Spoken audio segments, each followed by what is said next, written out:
నేను అడగదలుచుకున్న నరేంద్ర మోడీ గారిని, అయ్యా అవినీతి గురించి నువ్వు మాట్లాడేటప్పుడు, దోపిడీ గురించి మీరు ప్రజలకు చెప్పేటప్పుడు మీ పక్కలో ఎవరు కూర్చున్నారో చూసుకోవాలి కదనే.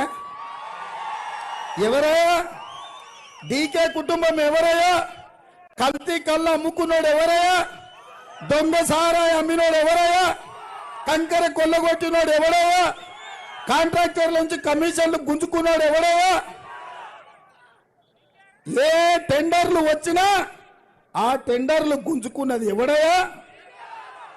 చివరికి వైన్ షాప్ల దగ్గర నుంచి మామూలు కూడా వదలలే, కళ్ళు దుకాణాల నుంచి కమిషన్లు కూడా వదలలే, ఇసుక వదలలే, మట్టి వదలలే, గాలి వదలలే, నీరు వదలలే, చెట్టును వదలలే, చేమను వదలలే, పుట్టను వదలలే. పాలమూరు జిల్లాను పట్టి పీడించిన చీడ పీడను పక్కన ఊసబెట్టుకొని నీతి గురించి నువ్వు మాట్లాడితే ఎట్లా నరేంద్ర మోడీ గారు?